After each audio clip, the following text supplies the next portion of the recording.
What's the meaning of carving?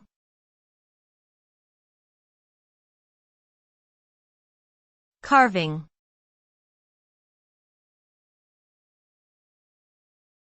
Carving.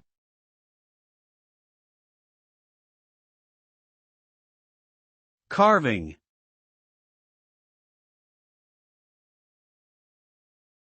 Carving.